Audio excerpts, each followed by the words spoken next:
Finally, we're getting to see that big picture there of the governor waving an all smiles to his supporters that, well, this is the message. Let's all come together and see what we can do. And beneath that is vote silver for Bayelsa State Governor 2012. It's a done deal, isn't it? I was going to point out that part of the advert that says vote for silver. And when you say vote for silver, it means he has started this campaign. He has started this campaign on the platform of a party that rejected him, but at least that didn't clear him. Is it bad? Is it bad? Oh, sure. I mean, he can't start. I mean, I listened to your last guest when he said silver has not started his campaign. Like using your cliche, the last time I checked about what a campaign means, it includes canvassing for votes. And that's exactly what Silva had done. If you ask me, I will say it is insubordination. Insubordination in the fact that there are, I wouldn't refer to them as owners of the party because on the face of it, everybody is an equal member of PDP. But there are custodians of PDP, namely the NEC, CWC, the BOT, Board of Trustees. And these are people who run the party. And they have, it's like you went for a job interview. They have interviewed him and they said he's not good enough to be the flag bearer. But without reason. I mean, it's not. No, they don't have to give him reasons. They don't have to give him reasons. In spite of the fact. You see, one of those things that even the court itself has said it in quite a number of places that you do not meddle into the internal affairs of a party with regard to who represents them. If a party wants to present a goat to the electorate, let the party present a goat and fail the election. Okay. So it is the duty of the party to screen candidates and find out who is the best vote catcher. Mr. Daniel said something. He said Silva had been screened, yes, and the appeal committee coming back to screen again was not right. You see, that is the confusion that Governor Silva has put himself into. Let us look at the chronology. At a particular point in time, you must have seen on television that Silva was waving, brandishing some clearance, which he called provisional clearance. That's when he started his campaign.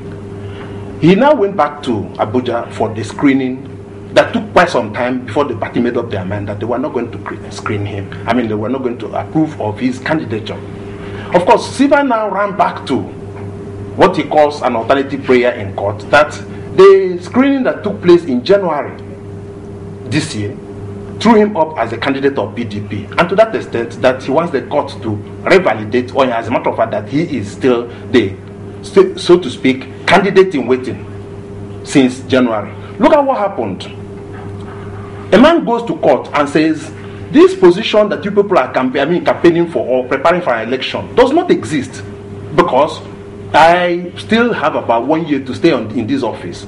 At that point in time, PDP had done their primaries preparatory to having an election. Of course, the court obliged him and said, yes, this position is still not vacant.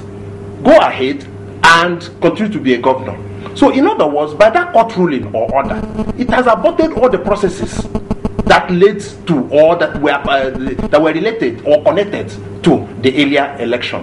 So it becomes almost like talking from two sides of his mouth, that all the while he had been clinching a governorship candidate in waiting while he was governor, only for him to go for screening, and when he failed to be when he failed to be cleared, he now ran back to that old, the January election, primaries, and started brandishing that he was the candidate of the party. It's almost like approbating and reprobating. You used the word, you said insubordination to the party. What about the party?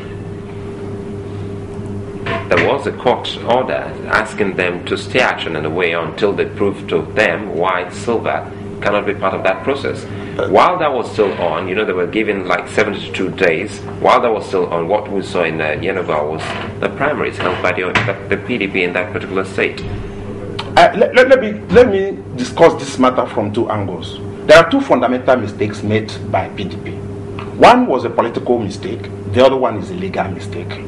The political mistake is that the strategies, we hate to say probably Jonathan is behind this. But you see, from the body language, if everybody is going to Abuja, going to beg him at that point in time to allow Silva run, it means that at least as the leader of the party, he is capable of getting his opinion, to weigh, assuming he is not the person. But see, for purposes of this discussion, I don't think President Jonathan can run away so much from the position, what is happening in Bayelsa.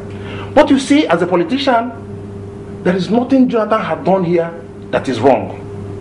It is the untrained eye that will begin to see, oh no, there probably is not transparent enough, there's lack of democracy. Politics is about contest for power. It's not a tea party. It's not UNICEF distributing relief materials. It has to be contested for. That's why in politics there are intrigues. There are, in short, literally every meeting in politics is a conspiracy, either against somebody in the party or somebody outside the party. So that's how politics goes. And nobody, what is political salt, can empower somebody who is not loyal to him.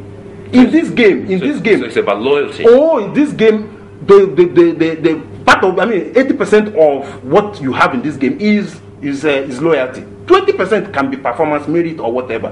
That is why each time you are in a party, in a political rally, you keep hearing people say, "I'm loyal to you. I'm still loyal."